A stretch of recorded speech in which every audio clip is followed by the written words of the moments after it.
Today we will be concentrating on giving you a framework to answer physics style of questions. This session is to complement your lessons with your teachers, not to replace them in any way. So this nugget is about radiation, and I'm going to go over some of the key questions in radiation and also try and fill in some revision for you as well. So question number 1, explain why alpha does not cause much harm when it is outside the body. So we need to know then all about alpha, and it is a form of radiation, and it's a form of radiation that contains 2 protons and 2 neutrons. Because of this structure, we know that protons have a positive charge and neutrons have a neutral charge. So therefore, the overall charge on an alpha is going to be positive 2, because we've got 2 protons and 2 neutrons. Now, despite this having a nice good +2 charge, why is it not going to cause much harm when it's outside the body? And what that means is, you got some alpha sort of in the air, why is it not causing any harm to your body? And that's because it is really weakly penetrating. That doesn't mean it's weak, because it's not weak. In fact, alpha has the strongest ionization. And what that means is because of this charge, it's actually, if it gets in your body, it is the worst one because it has the strongest ionization. But it's really weakly penetrating. It cannot get through skin to cause harm.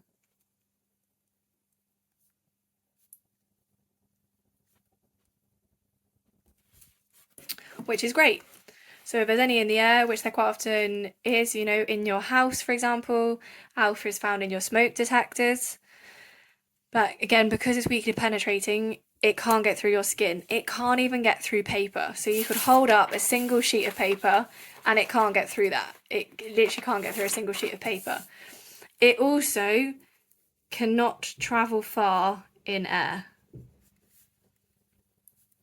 We're talking on roughly a centimetre. So even if someone, there was alpha around, it can't travel very far.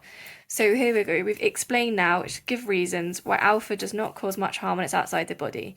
It's weakly penetrating, so it cannot penetrate through the skin. It can't get through it at all to cause the harm in your body.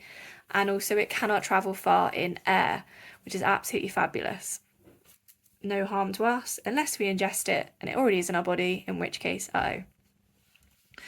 Next one then, why is gamma radiation the least ionizing? So we spoke about the ionization here of alpha, now we need to talk about gamma radiation, which means we need to know the structure then of gamma. It's not made up of protons, neutrons, or electrons. Gamma is an electromagnetic wave. You might have done the electromagnetic spectrum, you might not, but it's an electromagnetic wave.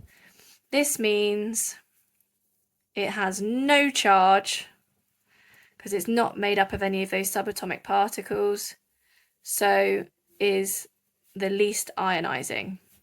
Because ionizing means we have to have charge. No charge means that we are the least ionizing. So we need to remember the structure there of gamma. Next one, we've discussed alpha, we've discussed gamma, so it makes sense that question 3, therefore, is about beta radiation. How is beta radiation formed? Well, let's do the structure of that. Remember, beta is the one that's sort of in the middle, where alpha is the strongest ionization-wise and the weakest penetrating-wise, and gamma's on the other side. Gamma is the least ionizing, but is the most penetrating. It can get through your skin, it can get through aluminium. Beta is in the middle. It's middle ionization, it's middle penetrating. It can penetrate through paper, but it's stopped by aluminium foil. It's not as strong as alpha, but is stronger than gamma. It's in the middle. So how is it formed? Well, the structure then. What is the structure? We had the structure of alpha. We had the structure of gamma. The structure of beta is it's 1 electron. But it's not an electron in the conventional sense. if we were thinking about an atom where we've got the nucleus in the middle, we've got the shells, and we've got the electrons around the outside, it is not one of those electrons.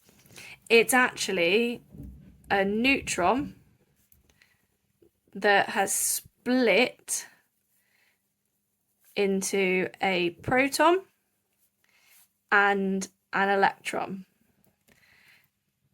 It then emits that electron at high speed. So it emits the electron from nucleus at high speed.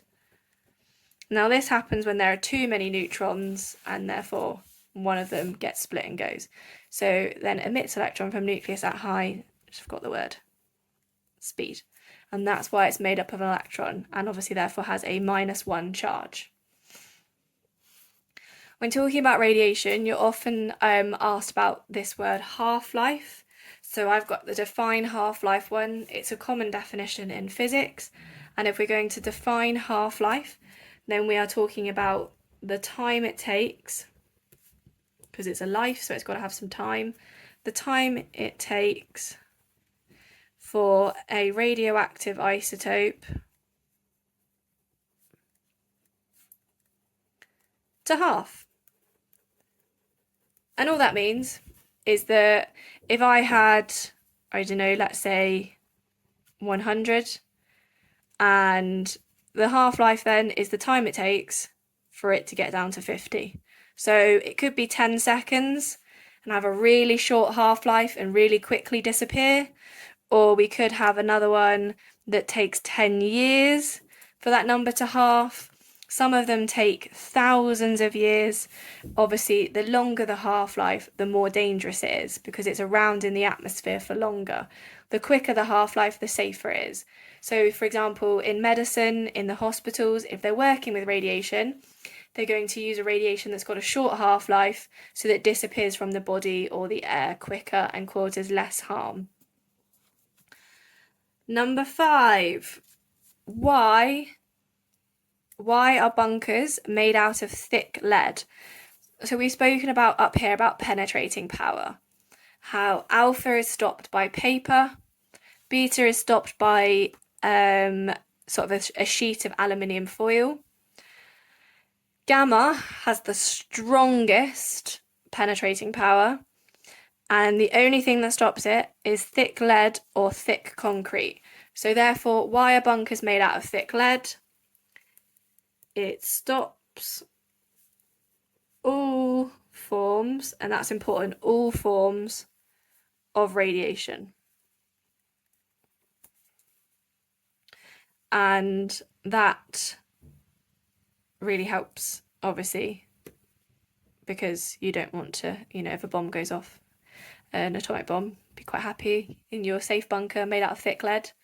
Nothing is going to get in. The only thing that I haven't discussed is I spoke about how air could travel not very far. Gamma can travel much, much further. We're talking like a kilometre instead of a centimetre. And again, beta's in the middle.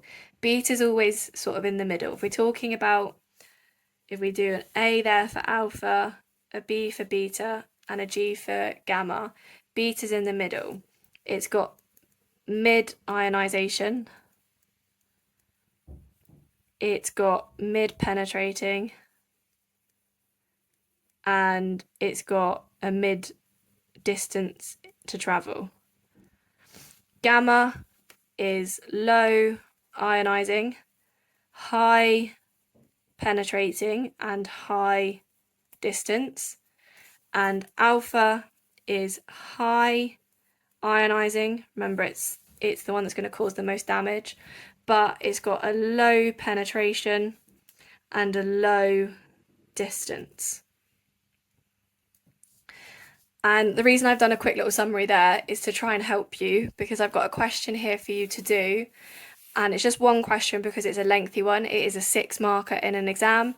It's an explain question. So we need to give reasons between the differences between alpha, beta, and gamma radiation.